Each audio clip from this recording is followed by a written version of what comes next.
नमस्कार, मैं सुहाली जैन और आप देख रहे हैं VNM टीवी। नए साल की आप सभी को ढेरों शुभकामनाएं। गुजरात में आज के दिन यानी दिवाली के दूसरे दिन नया साल मनाया जाता है, जिसे वेस्तु वरस के नाम से भी जाना जाता है। ये कार्तिक मास का प्रतीक होता है और इस दिन गुजराती लोग अपने नए काम की शुरुआत करते हैं, नए नए कपड़े पहनते हैं और देवी देवताओं की पूजा करते हैं। और इस नए साल पर और क्या क्या करना चाहिए, आज VNM टीवी की ओर से हम आपको बताने वाले हैं। और उसके लिए हमारे साथ जुड़े हुए हैं आचार्य श्री जयमीन जी व्यास। आचार्य श्री, हमारे स्टूडियो में आने का आपका बहुत शुक्रिया। आज आचार्य श्री आपको बताएंगे कि आप अपने नए साल की शुरुआत किस प्रकार कर सकते हैं और इसका महत्व क्या है। यस्य स्मरण मात्रेण जन्म संसार बंधनात् विमुच्यते नमस्तस्मै विष्णवे प्रभ विष्णवे। जिसका स्मरण करने मात्र से सभी प्रकार के मनुष्य सभी प्रकार से कष्टों से मुक्त हो जाते हैं, वैसे भगवान विष्णु जी के चरण में हम प्रार्थना वंदन कर नए साल की आरंभ करते हैं, नया साल का आरंभ करते हैं। यहाँ पर हम देखते हैं कि राजा विक्रमादित्य जो मांडवा के राजा थे, उन्होंने शकों के ऊपर पराजय कर अपना राज्य स्थापित कर यहाँ से विक्रम संवत नाम के संवत की स्थापना की थी।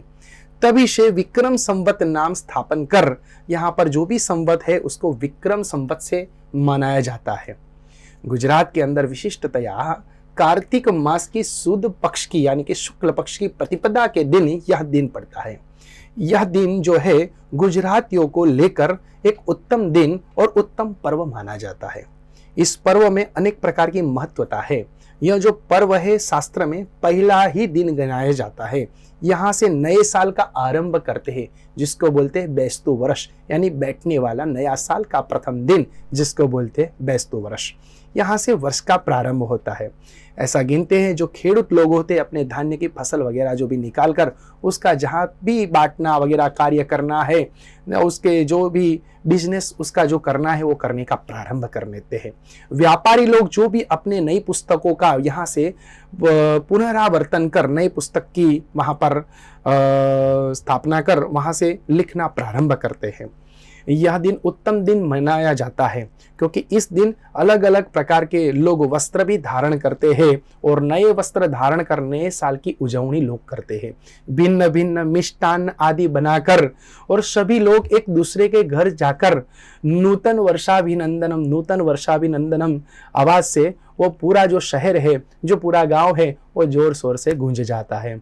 इस दिन लोग सुबह में उठकर भगवान के सीधे मंदिर में जाकर जो भी दीपावली का जो भी थाक है वो भी अभी दूर नहीं हुआ है, और वो सुबह में जल्दी उठकर ब्रह्म मुहूर्त में उठकर स्नान आदि कर्म से युक्त होकर और पवित्र अवस्था में अच्छे वस्त्र धारण कर सीधे ही पहुंच जाते हैं भगवान के शिवालय में, या तो भगवान कृष्ण के वैकुंठ में, वैकुंठ समान भगवान श्री कृष्ण के मंदिरों में, और व्रज संबंधित लोग पहुंच जाते अपनी हवेली के अंदर और सभी लोग भगवान श्री कृष्ण का त्योहार मनाते हैं।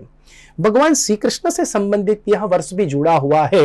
ऐसा शास्त्र में पुराणों में उल्लेख है कि इसी दिन व्रजराशियों के ऊपर जो संकट आया था, अति भारी वृष्टि जो इंद्र के द्वारा फैलाई हुई थी, एक मोह माया थी, वहां पर भगवान श्री कृष्ण स्वयं जाकर वो गोवर्धन धारी ने वो गोवर्धन पर्वत को उचक कर अपनी टचली उंगली से उचक कर सभी प्रकार के वृजवासी उसके नीचे चले गए थे और सभी को उस अतिवृष्टि से गोवर्धन को हाथ में टचली उंगली से धारण कर भगवान कृष्ण ने उनकी संरक्षणा की थी।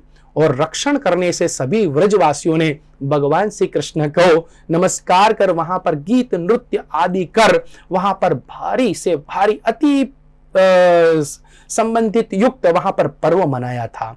उस पर्व से संबंधित अभी हम लोग जो मनाते हैं जिसको बोलते हैं गोवर्धन पूजा, जो गोबर से लोग मनाते हैं और जो गोबर का पहाड़ खड़ा कर देते हैं, जो गोबर का पर्वत बना देते हैं और भगवान गोवर्धन नाथ यानी कि भगवान श्री कृष्ण की पूजा करते हैं। इसीलिए भगवान को गोवर्धन भी बोलते हैं, जिन्होंने गोवर्धन धारी, जिन्होंने हाथ में गोवर्धन धारण किया था।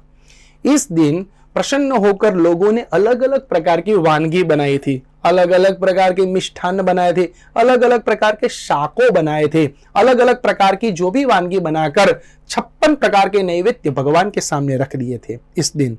तब भगवान ने ग्रहण किया था और सभी लोग हर्षोल्लास से यह त्योहार मनाते हैं, इसीलिए इसको नया साल का दिन मनाते हैं। कोई कोई मंदिरों में आप जाते होंगे तो वहां पर अन्नकूट होता है, वो अन्नकूट भगवान को अर्पण कर जो लोग ग्रहण करते हैं प्रसाद, उससे वो पवित्र हो जाते हैं और 56 प्रकार के भोगों को वो प्राप्त कर वो भी आनंदित होते हैं, भगवान भी आनंदित होते हैं। इस त्योहार को ऐसे मनाया जाता है।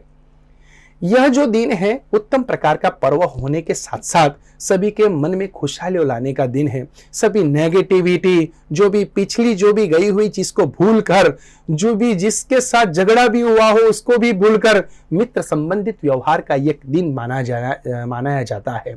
यह दिन सबके लिए कल्याणकारी और मंगल दिन से यह प्रारंभ होता है। जो भी मनुष्य गुस्सा वाला होता है उसी को भी इस दिन को शांत रहना चाहिए और लोग शांत भी रहते हैं और शांति के साथ यह साल के पहले दिन का व्रत का मनाने का प्रारंभ करते हैं।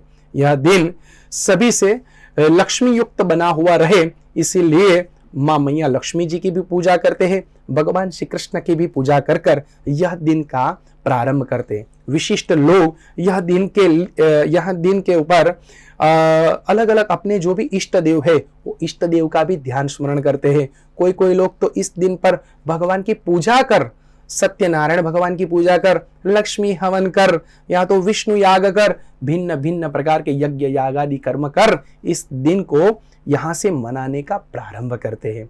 इसीलिए यह जो अपना वर्ष का पहला दिन है उसको ऐसे मनाना चाहिए, भगवान के शरण में अर्पित कर, परिवार के साथ रहकर, अलग अलग प्रकार की यात्रा कर, यह त्योहार मनाकर अपने को खुश रहना चाहिए, भगवान का स्मरण करना चाहिए। आचार्य श्री, हमारे दर्शकों को नए वर्ष का महत्व और नए वर्ष पर क्या करना चाहिए वो बताने के लिए आपका बहुत शुक्रिया और हमारे स्टूडियो में आने का शुक्रिया। धन्यवाद। आचार्य श्री ने हमें बताया कि आप नए साल की शुरुआत कैसे कर सकते हैं। दिवाली के दूसरे दिन गुजरात में नया साल मनाया जाता है। ये खुशियों का त्योहार है। आप अपने बड़ों से आशीर्वाद लेकर इस त्योहार को खुशियों के साथ मनाएं और VNM टीवी की ओर से आप सभी को नए वर्ष की ढेरों शुभकामनाएं।